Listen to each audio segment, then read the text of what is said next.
both a playground and a classroom for anybody who loves meat or meat and cheese. The Cheese and Meat Festival is the Pacific Northwest's first festival dedicated to the best in charcuterie pairings. Joining us from the festival, welcome Maxwell Beecher how do I say your last name? Dammeier. Dammeier, yes. Yeah. Nice to see you. How are you? Nice to see you. So I stop at, everything stops when I hear Beecher because of your family's cheese products, Who doesn't like Beechers? I love. The flagship cheese, we get to thank your dad for that, right? Yes, amazing. Exactly. Tell us about the festival, what we'll see. Yeah, so this is the second annual Meat and Cheese Festival here in Seattle. It was founded in Victoria and Vancouver a few years ago.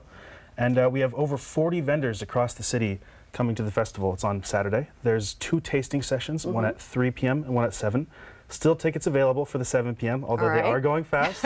Hurry. And then there's 2 educational seminars as well, talking about different aspects of the industry. And so ways to learn about these products and how to pair them, correct? Exactly. You know, there's a lot of intricacies to these products, and so you can always learn more about, you know, the best way to present the food that you're eating. And it's not inexpensive, you know, the things that we're talking about, so you want to make sure you get something you really like and that really works. Yeah, exactly. You know, good food is often not the cheapest. Yep.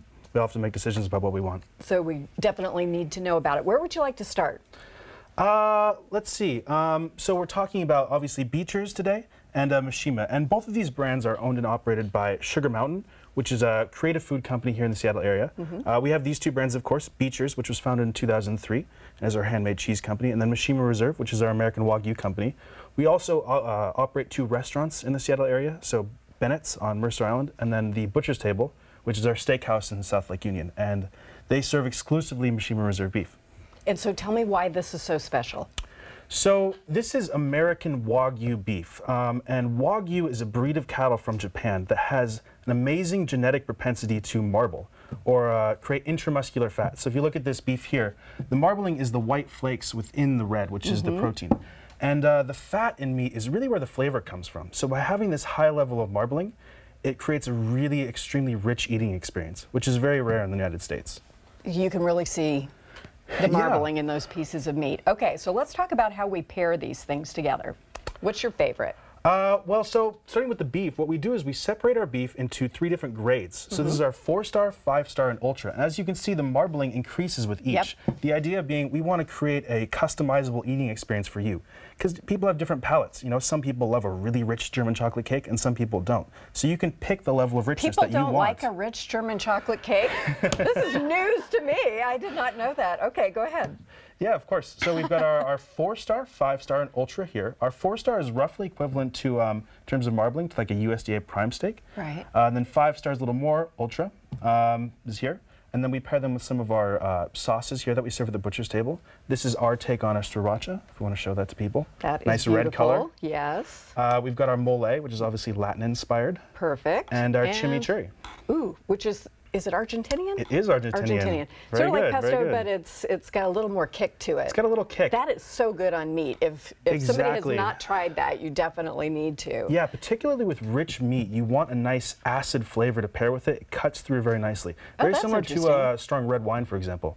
I'm in favor of all of the above. There we go. So let's talk about the cheeses. What do we have here? Yeah, so we've got a similar concept here with our cheeses in that we have our 3 grades of meat, and we've got 3 different types of cheese. And the really interesting aspect about this is actually, in some ways, all the same cheese.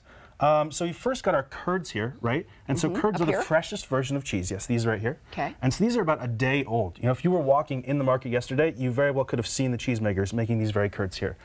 So they're a very fresh eating experience, and you've heard about the squeakiness of curds, right? Really fresh, flavorful cheese.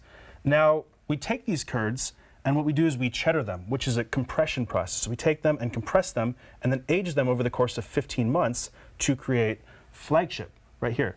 So aged 15 months, cheddared, of course, that's what they're here for. I just love your flagship cheese. I do too. Carry on.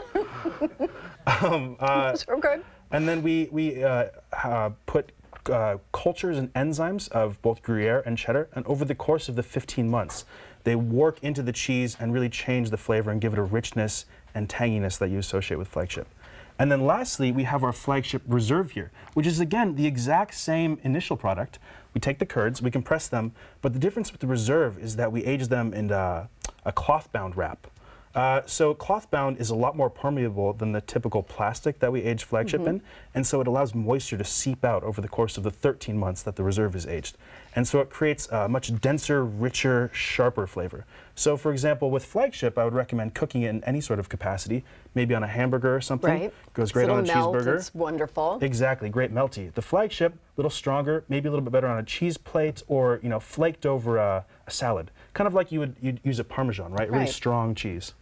That, you know, and then the fruit is another great thing too. But if we come to the festival, will we get to taste all of this? Of course, it'll actually be me at the festival tasting out the cheese. And then I'll get to ask you just who ever thought up cheese to begin with? I mean, as you describe the whole procedure, I think, how did this ever get started? But I'm so glad it did. Thank you very much for visiting with us. The Seattle Cheese and Meat Festival is this Saturday at McCaw Hall in Seattle with 2 tasting sessions, one at 3, one at 7. As we mentioned, it's 7 that has a few tickets left. It does, correct? yes. All right, so hurry with that. We'll be right back.